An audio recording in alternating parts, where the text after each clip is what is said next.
जय हिंद दोस्तों, रक्षी करना के चैनल में आपका स्वागत है। दोस्तों कैसे हैं आप? उम्मीद करता हूं कि आप अच्छे होंगे। दोस्तों आज के इस वीडियो में मैं आपको 3 महत्वपूर्ण जानकारियां दूंगा, जैसा कि आप पीछे बोर्ड पे देख रहे हैं। सबसे पहली जानकारी मैं आपको दूंगा पीएमआर के बारे में। पीएमआर को ओआरओपी का फायदा मिलेगा। दोस्तों कुछ दिन पहले मैंने एक वीडियो बनाया था जिसमें मैंने आपको बताया था कि मेरे पास दिल्ली एएफटी का जजमेंट आने वाला है, जिसमें मेंशन होगा कि जो प्री मैच्योर है उनको ओआरओपी का फायदा मिलेगा। तो दोस्तों जजमेंट आ चुका है। जी हाँ दोस्तों, उस जजमेंट को मैं आपको आगे समझाऊंगा।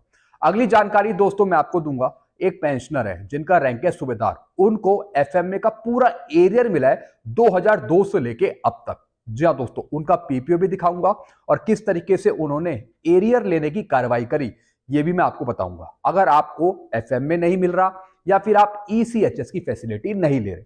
अगली जानकारी दोस्तों मैं आपको दूंगा, जेसीएम के सेक्रेटरी शिव गोपाल मिश्रा जी के द्वारा डीओपीटी को सुझाव भेजे गए हैं 8वें वेतन आयोग को लेकर। जी हाँ दोस्तों, जो सरकारी कर्मचारियों की मांगे हैं या फिर पेंशनर्स की मांगे हैं उनको लेकर दोस्तों सुझाव भेजे गए हैं डीओपीटी के पास। जी हाँ दोस्तों, अहम मुद्दा है 8वें वेतन आयोग का। जी हाँ दोस्तों, तो दोस्तों कुछ जानकारियां मैं आपको इस पे दूंगा। तो दोस्तों ये तीनों जानकारियां आपके लिए महत्वपूर्ण होने वाली है, इसलिए इस वीडियो को आप शुरू से लेकर आखिरी तक देखेगा। वीडियो में आगे बढ़ने से पहले एक छोटी सी अपील मैं आपसे कर रहा हूं। अगर आप पहली बार मेरा चैनल देख रहे हैं या फिर ये वीडियो देख रहे हैं तो आप मेरा चैनल सब्सक्राइब भी कर सकते हैं, जिसका नाम है रक्षित खन्ना, क्योंकि ऐसी जानकारियां, सही जानकारियां आपको मिलती रहती है इस चैनल के माध्यम से। चलते हैं दोस्तों, आगे बढ़ते हैं। सबसे पहली जानकारी है पीएमआर, प्री मैच्योर पेंशनर्स को ओआरओपी मिलेगी। जी हाँ दोस्तों, एएफटी दिल्ली का फाइनल जजमेंट आ चुका है। जी हाँ दोस्तों, कुछ पेंशनर्स थे जिन्होंने कोर्ट केस किया था दिल्ली एएफटी में। जी हाँ दोस्तों, तो दोस्तों एएफटी दिल्ली ने बहुत से पीएमआर पेंशनर्स की सुनवाई करते हुए पीएमआर के हक में फैसला दिया है कि पीएमआर को ओआरओपी का फायदा दिया जाए। जी हाँ दोस्तों, यानी जो पीएमआर 1 जुलाई 2014 के बाद आए हैं उनको ओआरओपी 2 का फायदा दिया जाए और साथ ही साथ ओआरओपी 3 का भी फायदा दिया जाए।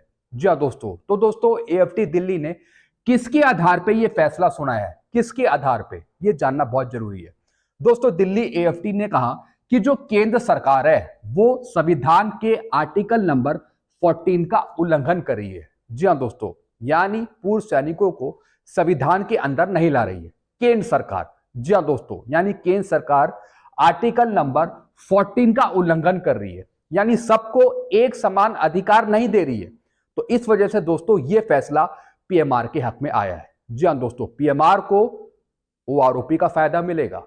अब दोस्तों बात आती है, क्या सभी पीएमआर को इस जजमेंट के तहत फायदा मिलेगा ओआरओपी का? नहीं दोस्तों जो ये केस फाइनल हुआ है इसका फायदा सिर्फ उन्हीं को मिलेगा जिन्होंने कोर्ट केस किया था पीएमआर ने। जी हाँ दोस्तों, तो दोस्तों अगर आप पीएमआर है, प्री मैच्योर आए हैं, तो दोस्तों आपको फायदा लेने के लिए कोर्ट केस करना पड़ेगा। जब तक पीसीडीए कोई सर्कुलर नहीं निकालता, जब तक एमओडी कोई सर्कुलर नहीं निकालती, एमओडी कोई लेटर नहीं निकालता, जब तक आपको कोर्ट केस करना पड़ेगा अगर आप फायदा लेना चाहते हैं 1 रैंक 1 पेंशन का। जी हाँ दोस्तों जैसा आपको पता है, जब केंद्र सरकार ने ओआरओपी 1 लागू करी थी तो जो लेटर था 7 नवंबर 2015 का, उसके अनुसार कुछ रूल्स लिख दिए कि जो पीएमआर इन रूल्स के अंतर्गत आएंगे उनको ओआरओपी का फायदा नहीं मिलेगा। तो दोस्तों इस जजमेंट के अनुसार अब उन पीएमआर को भी फायदा मिलेगा जो उस रूल्स के अंतर्गत आते हैं। जी हाँ दोस्तों, लेकिन उन्हीं को फायदा मिलेगा जिन्होंने कोर्ट केस किया हो। जी हाँ दोस्तों, अगर आप कोर्ट केस करते हैं और जीत जाते हैं, जजमेंट आपके फेवर में आता है, तभी आपको ओआरओपी का फायदा मिलेगा। मैं पीएमआर की बात कर रहा हूं। तो दोस्तों जो ये केस का निपटारा हुआ है, इन्होंने कोर्ट केस किया था दिल्ली एएफटी में। जी हाँ दोस्तों, तभी जजमेंट इनके फेवर में आया और फायदा सिर्फ इन्हीं को मिलेगा, बाकी पीएमआर को नहीं। मैंने आपको फिर बताया, जब तक कि पीसीडीए का कोई सर्कुलर नहीं आता सभी पीएमआर को ओआरओपी देने के लिए, या फिर डीईएसडब्ल्यू डिपार्टमेंट या फिर मिनिस्ट्री ऑफ डिफेंस का जब तक लेटर नहीं आता, सभी को पीएमआर को ओआरओपी देने के लिए जब तक दोस्तों आपको कोर्ट केस करना पड़ेगा। जी हाँ दोस्तों, अगर लेटर जारी हो जाता है तो दोस्तों फिर सभी पीएमआर को ओआरओपी का फायदा मिलेगा, लेकिन अभी सिर्फ उन्हीं को मिलेगा जो कोर्ट केस करेंगे। जी हाँ दोस्तों, ये जो जजमेंट है ये सिर्फ उन्हीं पे अप्लाई होगा जो पीएमआर ने कोर्ट केस किया, उन्हीं पे ये अप्लाई होगा जजमेंट। दोस्तों आपको बात समझ में आ गई होगी, जो 1 जुलाई 2014 के बाद आए हैं पीएमआर, उनको ओआरओपी 2 का फायदा मिलेगा और ओआरओपी 3 का फायदा मिलेगा। यानी जो रूल्स थे, आर्मी रूल्स, जिसके अंतर्गत भारत सरकार आपको ओआरओपी नहीं दे रही थी, वो रूल्स नल एंड वाइड हो गए हैं। जी हाँ दोस्तों, इस जजमेंट के तहत, हालांकि भारत सरकार इस पर कोई जनरल ऑर्डर निकाले वो आगे देखा जाएगा, पीसीडीए को भी इस पर एक सर्कुलर निकालना चाहिए इस जजमेंट को देखते हुए, ताकि जो बचे हुए पीएमआर है वो कोर्ट केस करने से बच जाए, उनको फीस ना देनी पड़े वकीलों को। इसलिए दोस्तों मैं कह रहा हूं कि जनरल ऑर्डर इसमें निकालना चाहिए। चलते हैं दोस्तों अगली जानकारी की तरफ। खुशखबरी, पेंशनर्स सूबेदार को दिलाया एफएमए का एरियर 2002 से। जी हाँ दोस्तों, एक पेंशनर है जिनका रैंक है सूबेदार, ये 2002 में रिटायर हो गए थे। इनको एफएमए का पैसा नहीं मिल रहा था और ना ही ईसीएचएस की फैसिलिटी मिल रही थी, मेडिकल फैसिलिटी भी नहीं मिल रही थी, जिसके लिए दोस्तों ये पेंशनर बहुत ही परेशान हुए। इसके लिए दोस्तों इन पेंशनर ने पूर्व सैनिक वेलफेयर एसोसिएशन से कांटेक्ट किया। जी हाँ दोस्तों, तो दोस्तों पूर्व सैनिक वेलफेयर एसोसिएशन ने इनकी हेल्प करी, प्रधानमंत्री पोर्टल पर इनकी कंप्लेंट डाली। तो दोस्तों कुछ टाइम बाद इनको एफएमए का एरियर मिला 2002 से लेके अब तक। जी हाँ दोस्तों, पूरा पैसा मिल गया है और एफएमए भी इनका चालू कर दिया गया है 1000 रुपए। जी हाँ दोस्तों, साइड में आप पीपीओ देख सकते हैं, जो स्पर्श का पीपीओ बनाया गया है 24 जनवरी 2025 को। जी हाँ दोस्तों, स्पर्श का ये पीपीओ जारी हुआ है जिसमें इनका एफएमए यस कर दिया गया है, यानी एफएमए इनको मिलेगा और पुराना एरियर भी इनको दे दिया गया है। तो ऐसी दोस्तों आप भी कार्रवाई कर सकते हैं या फिर आप पूर्व सैनिक वेलफेयर एसोसिएशन से जुड़ सकते हैं। मिनटों में आपकी प्रॉब्लम सॉल्व होगी, जो भी आपकी प्रॉब्लम हो तुरंत शिकायत डाली जाएगी और आपकी प्रॉब्लम सॉल्व करी जाएगी। चलते हैं दोस्तों अगली जानकारी की तरफ। जेसीएम के सेक्रेटरी शिव गोपाल मिश्रा जी के द्वारा डीओपीटी को सुझाव भेजे गए हैं। जी हाँ दोस्तों, अब दोस्तों ये कौन से सुझाव हैं? ये सुझाव हैं टर्म्स ऑफ रेफरेंस के। जी हाँ दोस्तों, जैसा आपको पता है पहले डीओपीटी ने शिव गोपाला मिश्रा जी को एक लेटर लिखा था जिसमें कुछ सुझाव मांगे थे। जी हाँ दोस्तों, यानी टर्म्स ऑफ रेफरेंस मांगे थे 8 सीपीसी को लेकर। तो दोस्तों फाइनली शिव गोपाल मिश्रा जी ने, जो जेसीएम के सेक्रेटरी हैं, उन्होंने 3 तारीख को डीओपीटी को एक लेटर लिखा है। जी हाँ दोस्तों, और दोस्तों सुझाव दिए हैं 8 सीपीसी को लेके, और पेंशनर की सरकारी कर्मचारी को जो मांगे है वो भी उसमें मेंशन है। जी हाँ दोस्तों, अब दोस्तों क्या सुझाव दिए हैं जेसीएम के सेक्रेटरी ने, वो भी डीओपीटी को, ये देखना जरूरी है, ये समझना जरूरी है। अब दोस्तों टर्म्स ऑफ रेफरेंस क्या सुझाव दिए हैं? सबसे पहला सुझाव है दोस्तों, लेवल 1 से लेके लेवल 5 तक लेवल 6 में मर्ज कर दिया जाए। जी हाँ दोस्तों, यानी 7 सीपीसी के जो लेवल है पे मैट्रिक्स के, level 1, level 2, level 3, level 4, level 5, level 1 से लेकर लेवल 5 तक इनको मर्ज कर दिया जाए लेवल 6 में। जी हाँ दोस्तों, अगर दोस्तों ये मर्ज कर दिया जाता है लेवल 6 में, यानी 8 सीपीसी में, जब 8वां वेतन आयोग लागू होगा, तो दोस्तों इससे होगा क्या कि डायरेक्ट आपको लेवल 6 का फायदा मिलेगा। जी हाँ दोस्तों, यानी ये डिमांड करी है जेसीएम के सेक्रेटरी ने कि जब 8वां वेतन आयोग लागू हो तो उसमें जो लेवल है 1 से लेके 5 तक, उसे मर्ज कर दिया जाए लेवल 6 में। अब दोस्तों अगर ये मर्ज होता है तो आपको कैसे फायदा मिलेगा, मैं आपको कुछ रैंकों का समझाता हूं। जैसे दोस्तों सिपाही का लेवल है लेवल 3, नायक का लेवल है लेवल 4, हवलदार का लेवल है लेवल 5। जी हाँ दोस्तों, यानी अगर सिपाही, नायक, हवलदार को मर्ज कर दिया जाए लेवल 6 में, तो वो किसकी पेंशन लेंगे? वो लेंगे नायब सूबेदार की। जी हाँ दोस्तों, इनका कहने का मतलब ये है, यानी अगर 1 से 5 लेवल तक लेवल 6 से मर्ज कर दिया जाता है तो इन रैंकों को फायदा मिलेगा लेवल 6 का, यानी नायब सूबेदार का। जी हाँ दोस्तों जैसा आपको पता है जो अभी रैंक पेंशन आ रहे हैं, अगर मैं सिपाही की बात करूं, नायक की बात करूं, तो दोस्तों ये अभी हवलदार की पेंशन लेके आ रहे हैं 16 साल से ऊपर। अगर दोस्तों मैं हवलदार की बात करूं 24 साल से ऊपर, तो ये एसीपी नायब सूबेदार की पेंशन लेके आ रहे हैं। यानी जो अभी आ रहे हैं पेंशन, वो कोई सिपाही या फिर नायक तो आ नहीं रहे, सिपाही और नायक तो आ नहीं रहे अगर उनकी कोई मेडिकल कंडीशन नहीं है। ज्यादातर ये पेंशन आ रहे हैं या तो एमएससीपी हवलदार की या फिर एमएससीपी नायब सूबेदार की। तो इस वजह से दोस्तों अगर 8 सीपीसी में इनको बेनिफिट दिया जाता है तो दोस्तों फिर ये यहां पर लेवल 6 की पेंशन लेंगे, यानी डायरेक्टली नायब सूबेदार की लेवल की। ऐसा दोस्तों इनका कहना है, बाकी देखेंगे कि पे कमीशन क्या डिसाइड करना है। जी हाँ दोस्तों, ये एक डिमांड भेजी है कि लेवल 1 से लेके और लेवल 5 तक इनको मर्ज कर दिया जाए लेवल 6 में। जी हाँ दोस्तों, देखेंगे दोस्तों आगे क्या होता है। पेंशन सैलरी तो आपकी बढ़नी है 8 सीपीसी में, लेकिन पे मैट्रिक्स में किस तरीके से चेंज किया जाता है पे कमीशन के द्वारा, ये देखने वाली आगे बात होगी।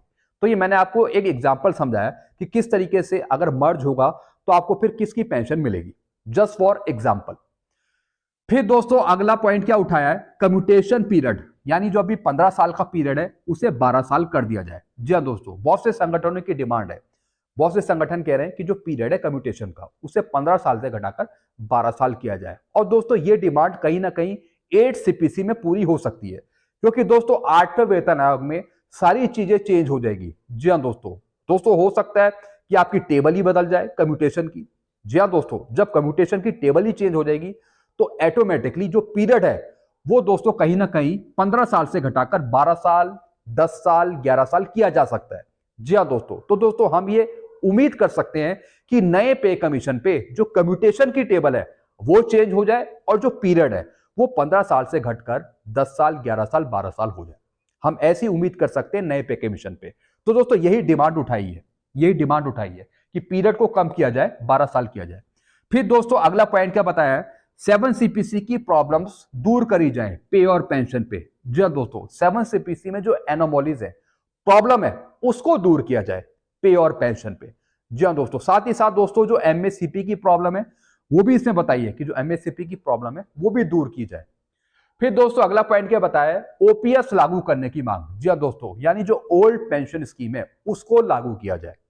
फिर दोस्तों अगली डिमांड पूछाई है, अगला सुझाव दिया है सीजीएचएस एफएमएस से संबंधित मांग। जी हाँ दोस्तों, यानी जो मेडिकल फैसिलिटी है सीजीएचएस की, सेंट्रल गवर्नमेंट एम्प्लॉइज की या फिर पेंशनर्स की, उसको दुरुस्त किया जाए। जी हाँ दोस्तों, फिर दोस्तों अगली डिमांड उठाई है सीईए चिल्ड्रन एजुकेशन अलाउंस या फिर हॉस्टल सब्सिडी दी जाए पोस्ट ग्रेजुएशन लेवल तक। जी हाँ दोस्तों, पोस्ट ग्रेजुएशन लेवल तक चिल्ड्रन एजुकेशन अलाउंस या फिर हॉस्टल सब्सिडी दी जाए, उसको एक लेवल तक मेंटेन किया जाए, उसके अनुसार दिया जाए। तो दोस्तों ये कुछ डिमांड उठाई है। जी हाँ दोस्तों, कुछ और भी मांगे हैं, लेकिन मैंने आपको मेन चीजें समझा दी, आपको मेन चीजें समझाई है।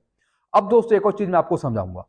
कुछ पेंशनर्स कह रहे थे कि सर ये जो मांग भेजी गई है, सुझाव भेजे गए हैं, इसमें डिफेंस पेंशनर्स की ज्यादा मांगे नहीं है, जैसे कि इक्वल एमएसपी हो गई, या फिर जो 2006 से पहले आए हैं उनको एमएससीपी दी जाए, या फिर जो सीएसडी से जुड़ी मांग है, ईसीएचएस से जुड़ी मांग है, वो डिमांड नहीं है, या फिर ओआरओपी की विसंगति को दूर करने की मांग नहीं है, जो एक्स ग्रुप की विसंगति है उसको दूर करने की मांग नहीं है, यानी डिफेंस पेंशनर्स की जो मांगे हैं वो इसमें शामिल नहीं है।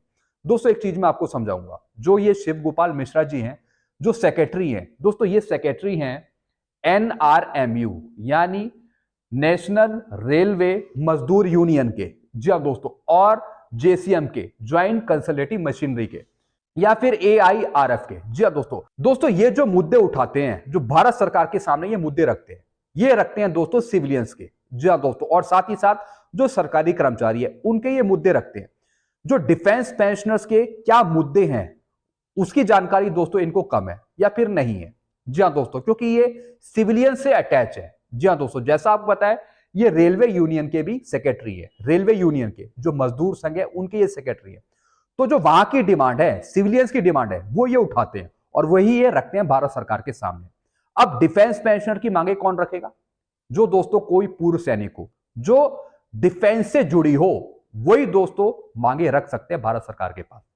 अब दोस्तों जो इन्होंने मांगे रखी है इसमें डिफेंस पेंशनर्स की मांगे नहीं है, क्योंकि दोस्तों उनको इसके बारे में जानकारी नहीं है कि डिफेंस के मुद्दे हैं क्या, प्रॉब्लम है क्या, क्योंकि दोस्तों वो ज्यादातर रेलवे के एम्प्लॉय, रेलवे के पेंशनर से जुड़े हैं।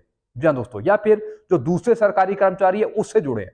तो दोस्तों वो उनकी डिमांडें प्रेजेंट करते हैं, जो ये सेक्रेटरी है शिव गोपाल मिश्रा जी।